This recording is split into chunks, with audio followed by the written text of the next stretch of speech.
Hello, BitQueens. Welcome to another session where we learn about blockchain technology and how it can empower us women. Today, we are focusing on practical guide for due diligence on tokenization projects. And this is part 2 of that important, very insightful topic. So you're welcome. Welcome, Carol. Welcome, Ruka. Welcome, Mary. Laura, it's good to see you. Naomi, you're welcome. Please, let's inform other women that we've started. Today, it promises to be very informative, very insightful, and very empowering. So you don't want to miss anything. Do you have your journals with you? Do you have your screenshot applications with you? Because we're going to be unpacking more than we did the previous session. So you're welcome, ladies. Without wasting any more time, I'll just go ahead and share my screen. Remember, in the course of our presentation, if you have any questions, you have any insights you want to share, or any experiences you want to share, please feel free to do so in the comments. I'll be going through from time to time to see what feedback you're leaving me, and we will incorporate it in our presentation. But before we go, please do let me know that you can hear me, you can see my screen, and that you're ready. So let's go to the comments and leave some feedback. I'm going there now to see. Yes, Carol says, yes, already. Oh, that's amazing. So as you can see on our screen, tokenization of real-world assets. We've been on this journey for the past 8 weeks now, and today we are focusing on practical guide for conducting due diligence on tokenization projects, part 2. So let's go. If you're meeting me or joining our sessions for the first time, I'm Christy Emmanuel. I'm a blockchain educator for women and founder of BitQueens.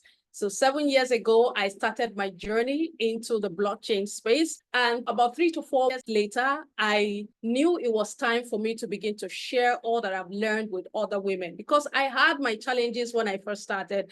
And I knew there were other women out there who were facing similar challenges. In fact, one of those was the fact that I couldn't find a community that I can join to fast track my journey and to help me learn better. So in 2023, myself and my team started BitQueens. So BitQueens is a community that is helping women learn about blockchain technology, about cryptocurrencies, about Web3, and how we can empower ourselves with the knowledge and tools that we are getting. We created this community where we help women learn different areas and aspects of blockchain technology so that they can navigate the space more confidently, they can become more excited to begin to explore all the different opportunities that are available. So you're welcome. We're sharing with you not just talks, but out of experience, all that we've learned in the 7 years of being in this space. And if you stay attentive, you stay active in the community and you participate,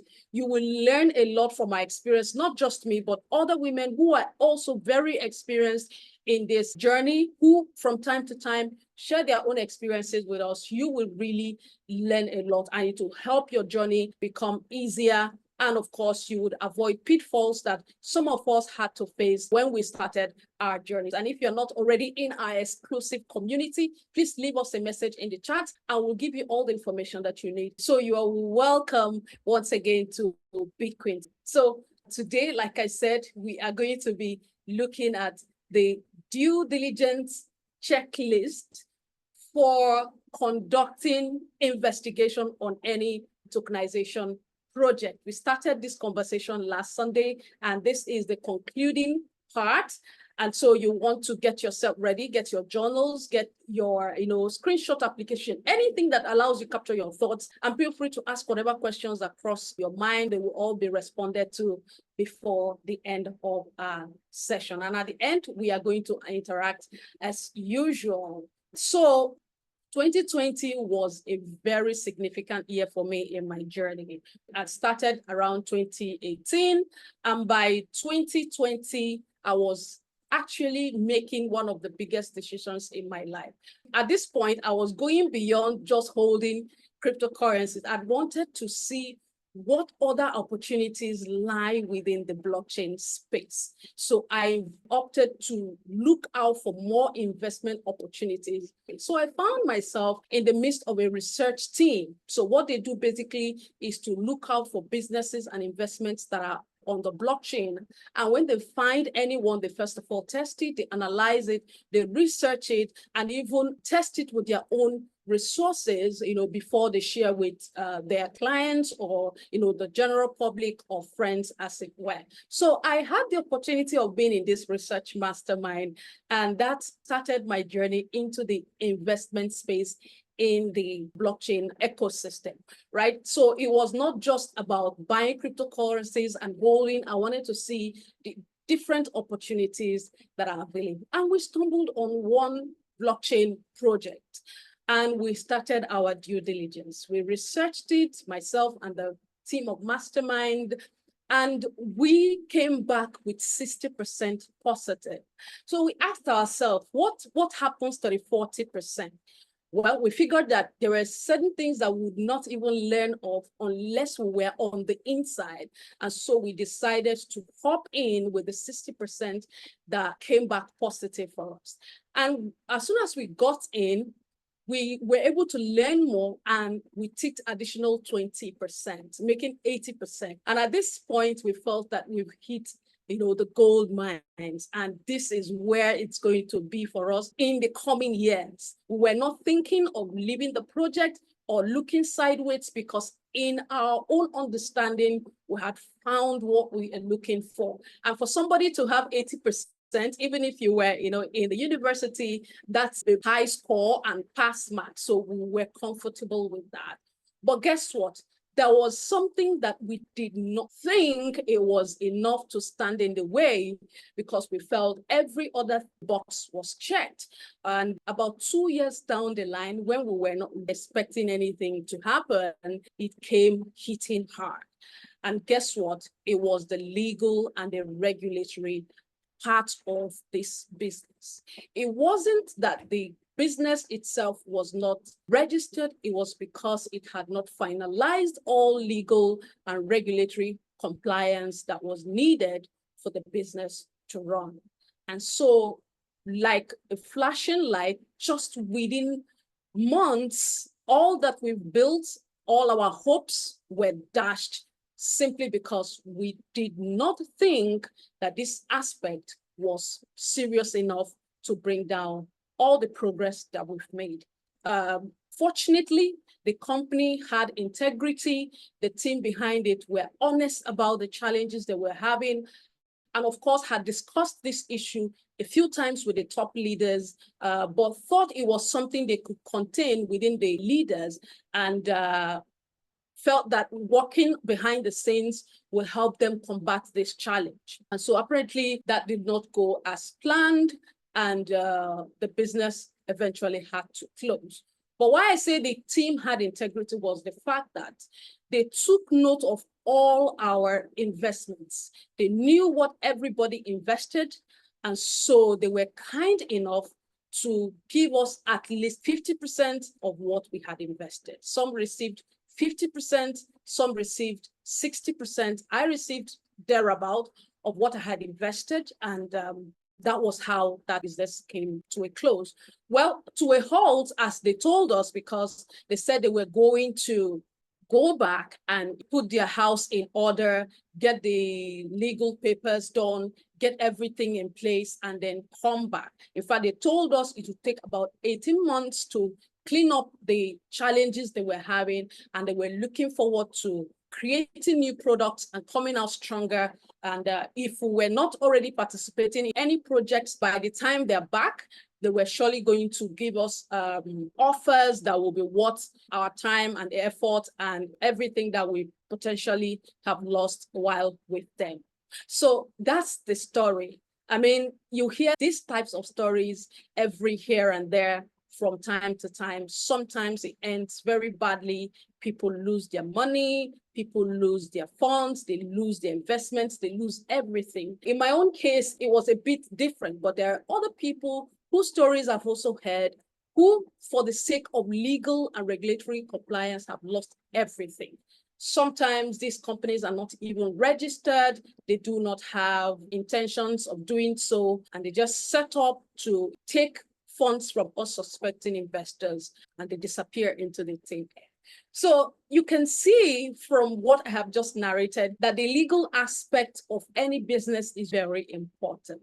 And today we're focusing on tokenization of real-world assets and how the projects are dealing with this part of their business. And so it's important for you who is an investor to pay attention to the legal and regulatory compliance. Like we always share here, for the tokenization space, the regulatory framework is still very unclear. And that's because the space is still evolving and the regulatory bodies are still trying to even understand what's happening, not just evolving and at a very fast rate. And so these regulatory bodies whose duty it is to study the space and bring out laws that will guide activities within that space are still trying to understand what blockchain is, what tokenization is, and how they can design laws that will protect not just the businesses, but also investors. So it's important that you pay attention to this aspect. What we thought would not affect our business eventually affected it because of the legal and regulatory compliance aspect of that business. It was not fully compliant, and the government in which that project was established had to put a stop to the business until they met with all legal and regulatory compliance issues. So you want to pay attention to that. You want to research this project. First of all, is the company registered? Where is it located? What country? Do they have documents to back up their registration? Can you actually verify? Is it accessible? This is really very important. Even the office, do they have office? Or they're working from home? You have to understand, because working from home is not a new thing. There are projects that start off from their homes and eventually get to have a business office and things like that. So you have to understand where they're located, where their office is, who you can talk to, in case you need information, how transparent they are with giving you certain information as per somebody who wants to take advantage of their project. Then you want to verify the project's compliance with different regulations like KYC. KYC means know your customer. So would they require users to do KYC? Are there measures to curb illicit activities? Or is the platform going to be one of those ways in which people will perpetrate money laundering and things like that? You want to understand what policies they have around this before deciding to go with that project. Of course, you have to check their documents. What are the terms and conditions? Are there private policies? Are there hidden charges? Are there, things that you want to find out, that you want to be sure if they align with your investment goals and your participation in that particular business? If they are not clear enough, if they are not concise, if you don't understand the terms, probably because it's full of jargons, you may want to also employ the services of somebody who understands legal terms. That way you are sure of what you are going into. Of course, you have to evaluate the project's approach to data protection and security. What are they going to be doing with your data? Remember, KYC involves a lot. KYC, your biometrics will be taken, your address, your phone number, your email address, all kinds of information from you. So what are their approach towards collecting your data and protecting it so that it doesn't fall into the hands of the wrong people? All these things are very important. Then the next thing you want to consider when investigating a tokenization project is the tokenomics and economics. You have to pay attention to this part of the due diligence process. Yes, you want to know what is the purpose of this token. I mean, what is the problem it is solving? For instance, if it's an aviation company converting their business into digital assets, one of the things that can be the value or the problem they're solving will be, let's say the aviation company is ABC company. ABC Aviation Company can say, we are giving people cheaper and more accessibility to air mobility, something like that. So you know the problem that it is solving. So you want to also know the utility of that token, the use cases, how it's going to be applied, right? Okay, you can now say, why should I go with this company? It can be for the reason that if you book a flight with our company and you pay with our tokens, you pay less. But if you pay with the fiat currency, maybe say US dollar, you pay higher. So the utility comes with the fact that if you pay with the tokens, you pay lower, you pay less. So that becomes a use case and a utility. And that becomes the reason investors will now want to have these tokens. So that's one way to see it. So you have to analyze it from these different angles. And they can even say, if you're a returning customer, you always use our flight or you use our services, we can even give you loyalty points. And these loyalty points we give you in our tokens. So the more you use their products, the more you use their services, they're giving you tokens. And remember, these tokens are on the blockchain, which means that if you hold these tokens, they have the potential to increase in value with time. All these tokens can even be converted to other digital assets that you can hold, you can trade, you can manage and do whatever you want to do with it. So you have to look at the angles. What is the value proposition? That's what I'm trying to explain. You have to understand this. This is very key because it is the value that makes the numbers make sense. Tokenomics is about considering the numbers, considering the value, and helping you make informed decisions. So you want to also consider the supply. What's the total supply? What's the circulating supply? What's the market capitalization of that project? What's the distribution? What's the allocation? All these things are metrics that you have to look out for, right? For instance, on the chart on my screen, you can see, in this case, this project has 1 billion tokens. So you want to know, oh, that's the total supply, which means there can never be more than 1 billion tokens for this project. And so you want to know, okay, what amount of that is distributed? What's the allocation for? What's the circulating supply? Circulating supply means the one that is already in the hands of the investors or in the exchanges. Then you want to know what's the market capitalization. Market capitalization is the value of the circulating supply. So let's say out of the 1 billion tokens, you already have 300 million of the 1 billion in the hands of investors and in the exchanges, and the token is about $1.50. That means that the market capitalization for that project is $450 million. So you have to know the numbers and see what the potential it has for growth in the future, right? So you can see here, what's the percentage for airdrop, ICOs or ITOs, initial token offerings or pre-sales. These are different offers that companies give to investors or, in fact, the team who are part of development of that project to ensure that the tokens are evenly distributed, they are fairly distributed, and everybody's getting value for their participation. So it's really important for you to understand.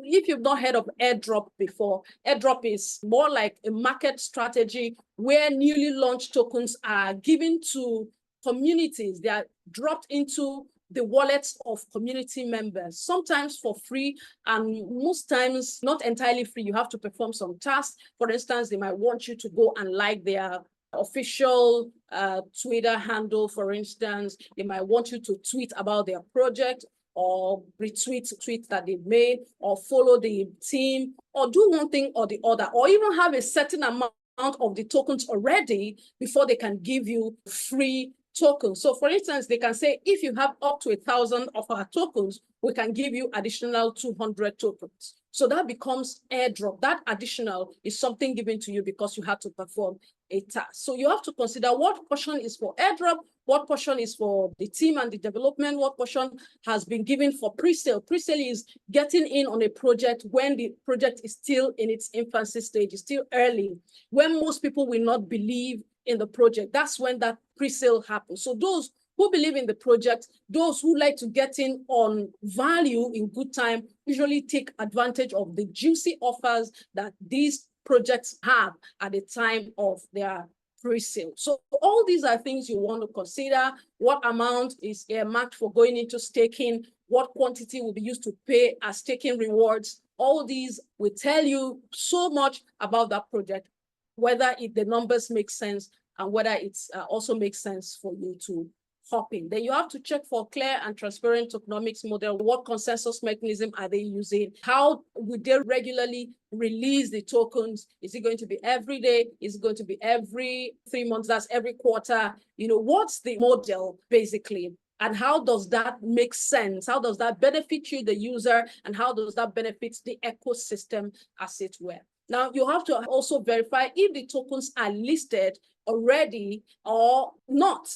So it's okay if tokens are not already listed, because when projects start off the first time, they have to meet certain requirements before they are listed in different exchanges. So sometimes they may not be listed. So you have to be, sure of that and see the plans that they have towards listing their tokens in exchanges, because listing it in exchanges gives it more utility, gives it more usability, and of course helps you take advantage of capital appreciation when that happens. Then you have to also check the trading history. For those that are already listed in different exchanges, you want to know the integrity of the exchange. You want to know the trading volume, how much was done in a day. There's 24 hours trading volume. You have to know. In fact, you want to know the liquidity that is available in that exchange. For instance, you can have $1 million or $100 million worth of a token in an exchange. How much of that is traded on daily basis? So all this information will give you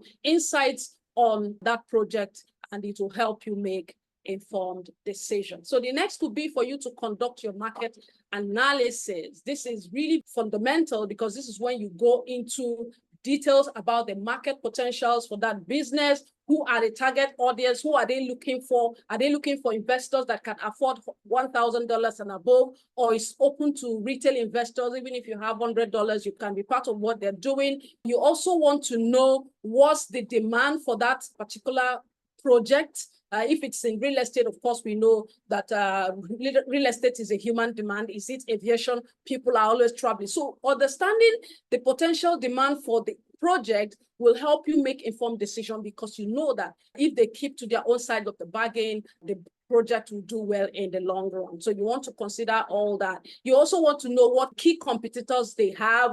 What are their strengths? What are their weaknesses? This particular project, what is its own value proposition that gives it an edge over its competitors? So you want to understand that. What's the trend? What's happening now? What is it that they're looking to achieve in the future? What's the market trend for that asset and the industry in which they're playing? And what are they looking to achieve? How do they intend to keep that edge that they have over other competitors? So it's very important for you to analyze all that information. What's their market share? What's the size of the business? Sometime I was speaking with a group of friends, and we're talking about reward assets and all that. We stumbled on a document that was a projection by World Economic Forum, and they said that reward assets are worth about $800 trillion.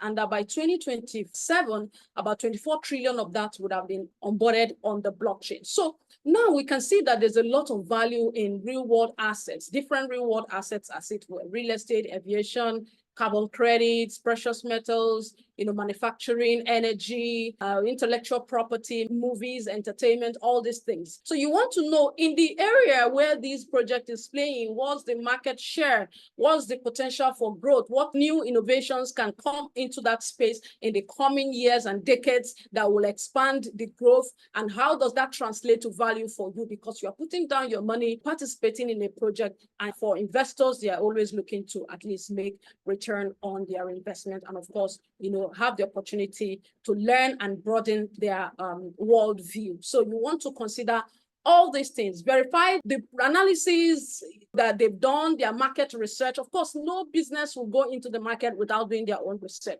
They sometimes give you, their own projections, their optimism, their interest, what they expect.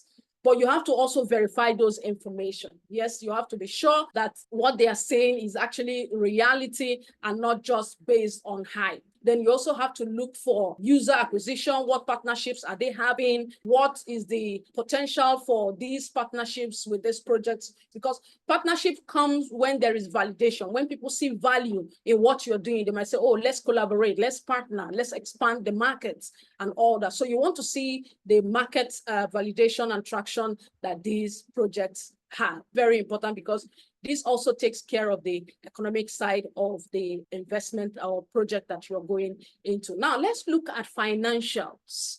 Yeah, this is where you look at the documents. You have to review their financial statement. At this point, you want to know what is their revenue, what's the expenses, what's their profits. You look at their assets, their liabilities, you look at their equity. By assets, you mean what are those resources that they have that can generate them money in the coming years and decades?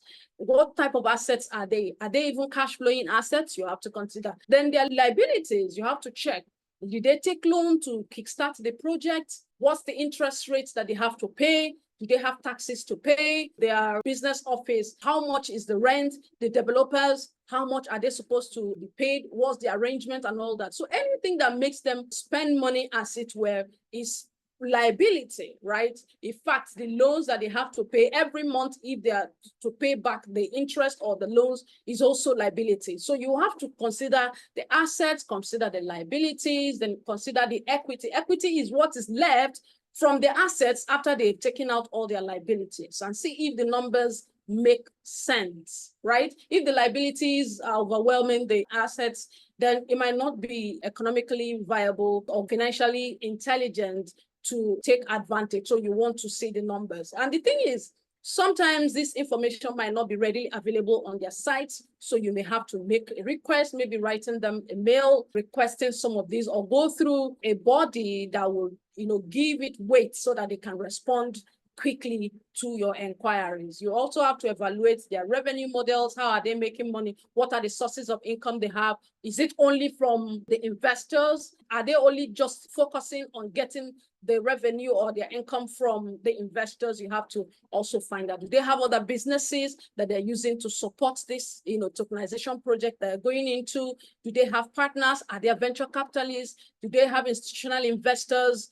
All these things are things you want to pay attention to. Of course, analyze their expenses. All this will be in the financial documents that will be made available to you. So you want to study all this information to help you make informed decision. How are they raising funds? Of course, you want to know if they've done things like this before. Have they done fundraising in the past? Were they successful? If not, what happened? Is it a case of raising money from the public and pulling the plug and things like that? So you want to verify all this information and be sure that you are on the right track. Then look out for transparency. How open are they to discussing it? What are the numbers saying? Are they accountable? Are they transparent? And things like that. So this is where also regulatory compliance will be really very important, because at the end of the day, these documents have to be tendered, for all this legal work to be fully completed. So we go on to the roadmap and progress. But before I go forward, I want to know if you're getting value,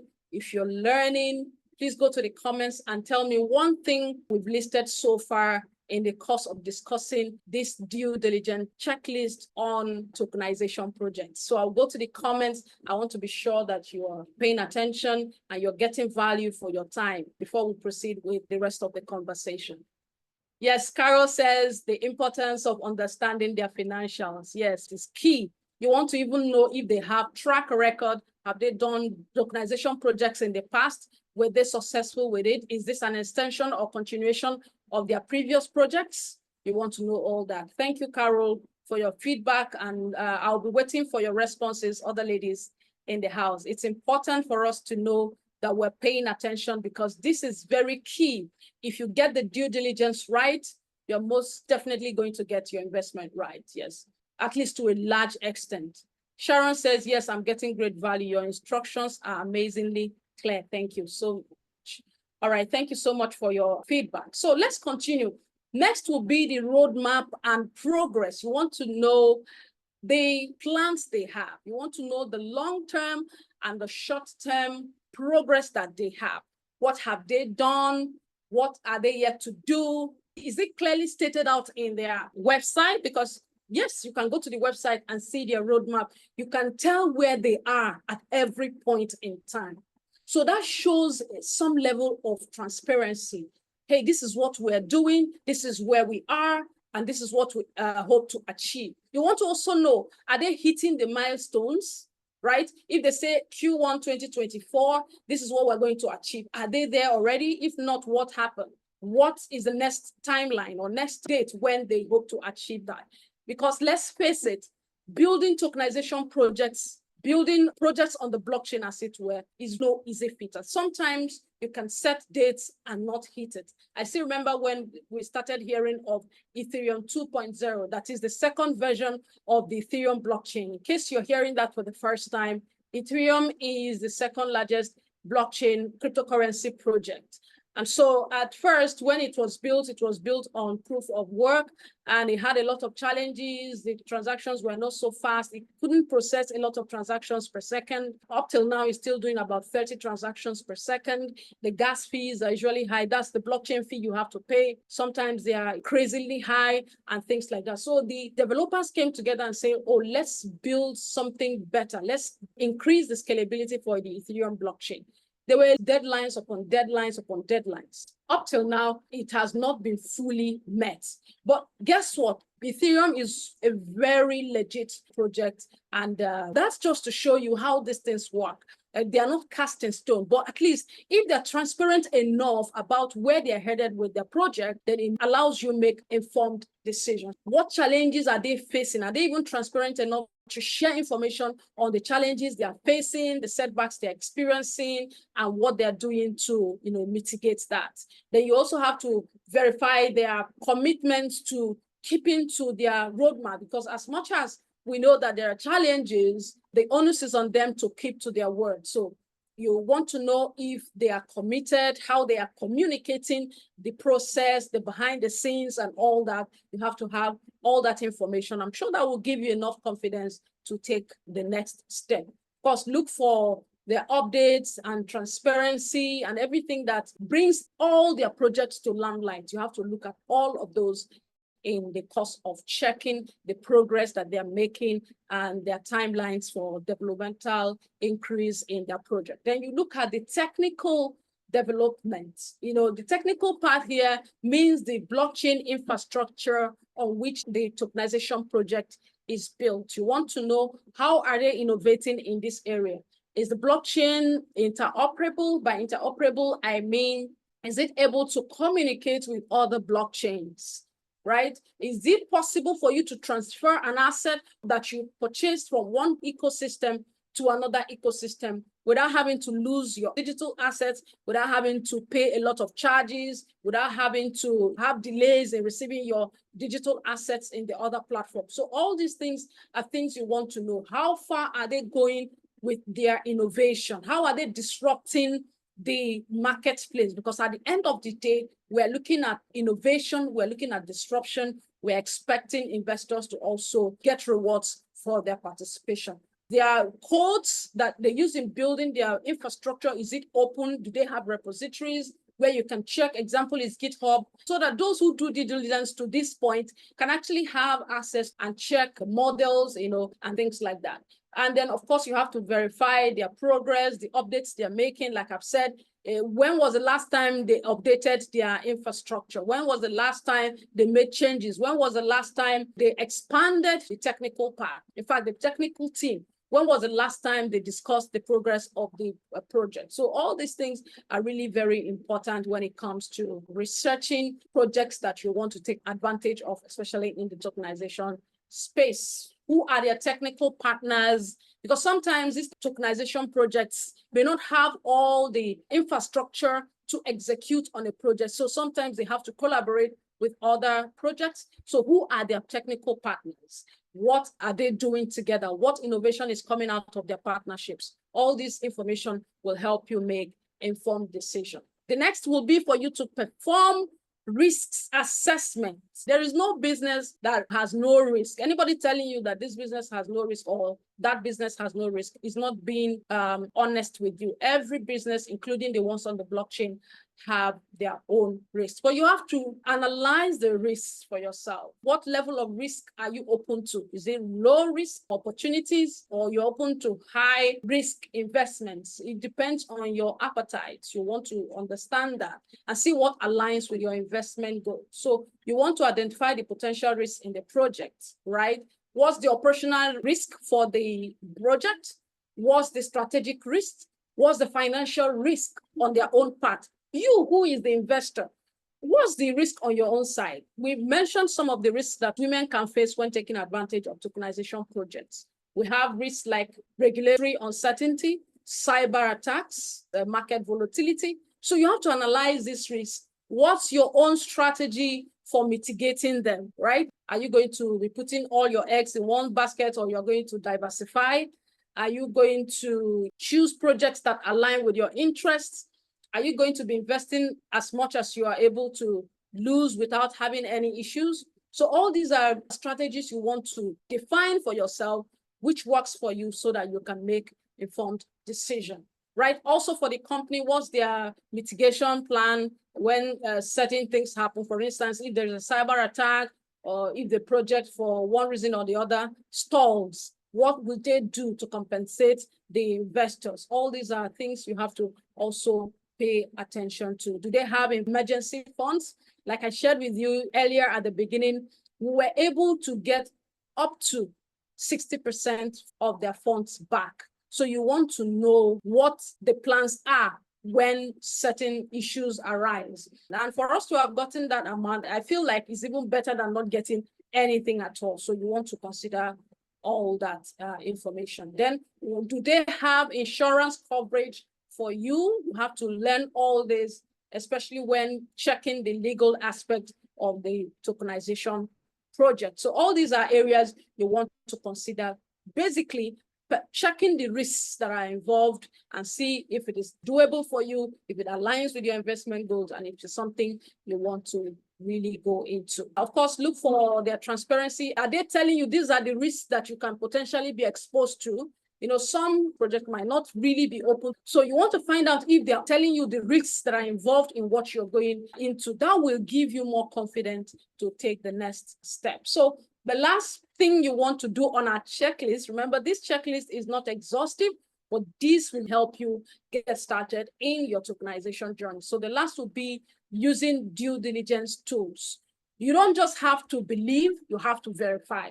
All this information will come from them, right? What they've told you, what you would have read, and all that. This is the time to now analyze some of this information that you've gotten using certain tools. So you want to use those tools that are blockchain analytical tools there that will help you track transactions, for instance, help you investigate certain projects and all that. So there are a lot of tools out there. And I did mention in our last session that we're going to look at top tools that you can use for blockchain analysis of investigation, of tokenization investigation, and how to use those tools. So this is a topic we're going to be taking in our subsequent sessions, and you don't want to miss that. So a number of them exist. We have CoinMarketCap, in fact, like one of the most basic tools that you have to learn how to use. From there, you can see the market cap of the project. You can see other projects within that sector. You can see the prices. You can see volume done in 24 hours. You can even see the total crypto market, what it's worth. You can also get other information as to the narrative, what people are looking out for, what's the fear and greed index. That is, what's the sentiment? How greedy or fearful are people about the market and things like that. So it provides you with a lot of information, and it's a tool every woman should know how to use. We have Chainalysis. This allows you analyze different projects on the blockchain. Nansen is there, BigQuery, Elliptic. All these are different tools that you can use to analyze any tokenization project that you're looking for. Of course, utilize online database like Google, like LinkedIn to research those projects, especially the team, right? So you can look them up on social media to see who they are, to see what they have been up to in the past, in fact, before joining this particular project. So this will help you make informed decision and see the people behind the project, whether they have integrity, whether they have a solid track record, whether they are jumping from one project to the other without actually completing any one or achieving anything. All that information is also important. You want to track their social media activity. How are people engaging? What are the sentiments of the community? Are the community members happy? What is really happening with the community and users? You have to find out, are they responding to feedback, or they're outrightly shutting out the users and investors? All this will be littered on their pages on social media. Yes, so you have to get clues from there before going forward. Of course, you have to leverage different tools and resources like FinCEN.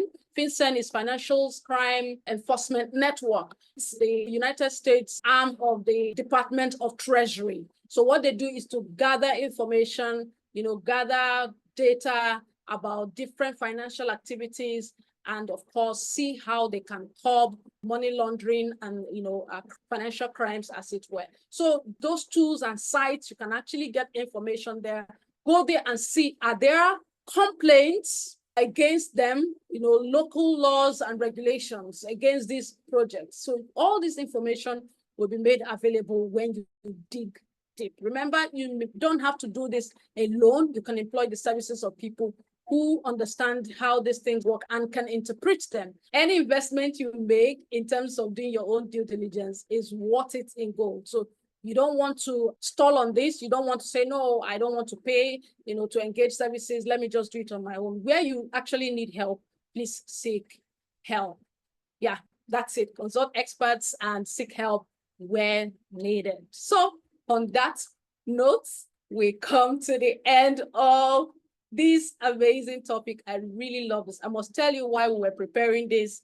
We had so many aha moments. I learned a lot, that I didn't even know of since starting my investment journey in the blockchain space. And I'm happy you did it as well. You joined from the beginning, and we looked at due diligence checklist for tokenization projects. Congratulations, ladies. This is the time you want to share your feedback with us. If you have any questions or any areas you want us to throw more light on, this will be the time to do so. But before that, if you're listening to us and you're enjoying the conversations, but you're not yet part of our community, let us know and we will be glad to bring you in. Remember, here at BitQueens, we're providing you with the right knowledge, with the right tools, information, so that you'll be confident and you'll be excited to begin to explore the different opportunities that are available within this space. Follow us on social media. We're there as BitQueens, and turn on notifications so you know when we drop valuable content and sessions and trainings and presentations such as this. And if you have any inquiries, please feel free again to write us on bitqueenshq@gmail.com. and we'll provide you with all the answers to your inquiries. With that said, it's time now to get back to the comments and see your feedback. I'll just stop sharing my screen. Yay, it's amazing to see you ladies in the house. Well done, well done. So let's get your feedback. Any questions? Do you have any experience to share? This will be the time to do so. So I'm going to the comments to read your feedback. Okay, Naomi says one of them is checking for financials, okay? The value they are adding to the society, tokenomics, economics, implications. I'm not sure I got it right. Okay, thank you for listing a number of them. It shows that you were actually paying attention. Thank you for, highlighting those key points. Madam Gwemi says, checklist, how they raised funds to kickstart the project. What is stated in the white paper? Benefits to investors. Exactly. Thank you for that feedback. That's amazing. Very solid. White paper is really very solid. If you didn't join the session last Sunday, please do well to watch the replay. It was really very impactful. You will learn a lot from the first part. Oludaya says, great and enlightening session. Christiana says, thank you, Coach Christy. Please, can I get the recording of this session? Of course, it will be made available as soon as possible. Virginia says, wow, today's session was value-packed. Learned new things. Thank you so much, Coach Christy. Thank you for your feedback. And Naomi says, good evening. I didn't quite get the tools you mentioned.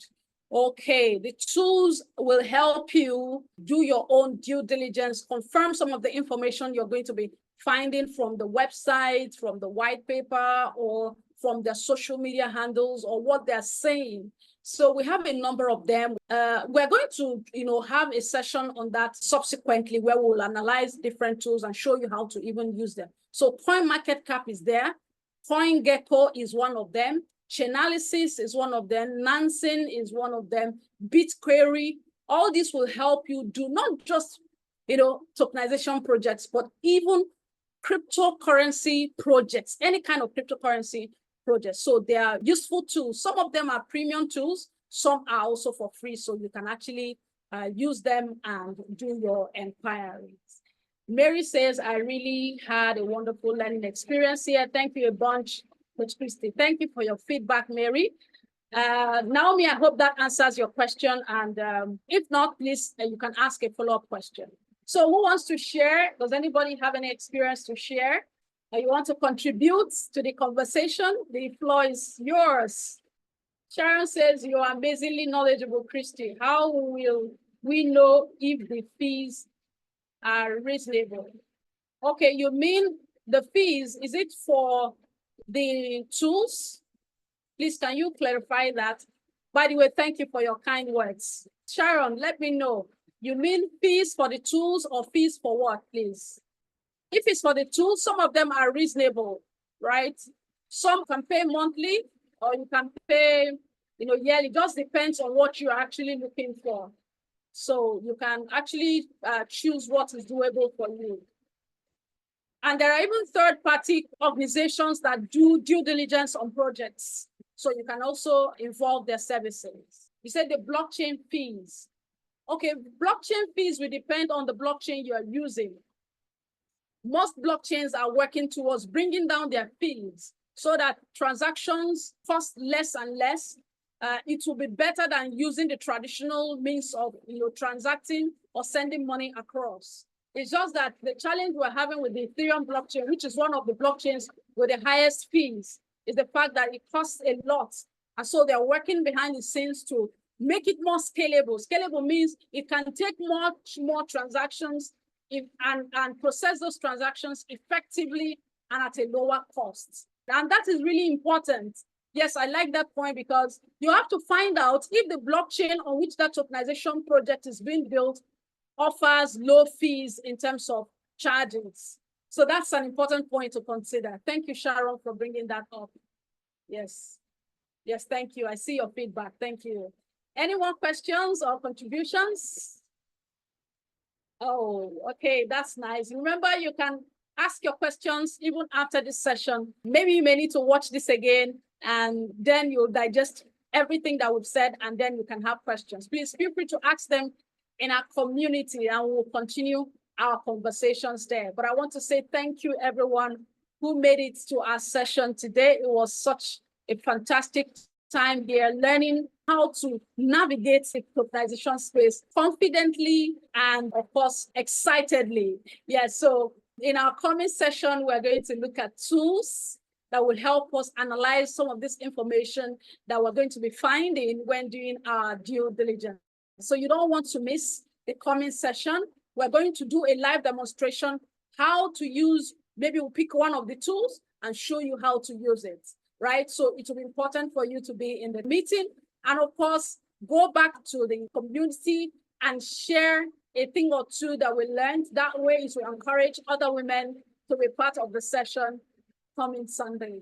So that will be all from my own end. Thank you very much for coming. And we wish you a happy new week. We'll continue the conversation in our community. So thank you everyone for joining. Thank you, Carol. I see you. Thank you, Naomi, for showing up. Sharon, thank you for your questions. Uludayo, thank you for your contributions and for being here. Virginia, thank you for your feedback.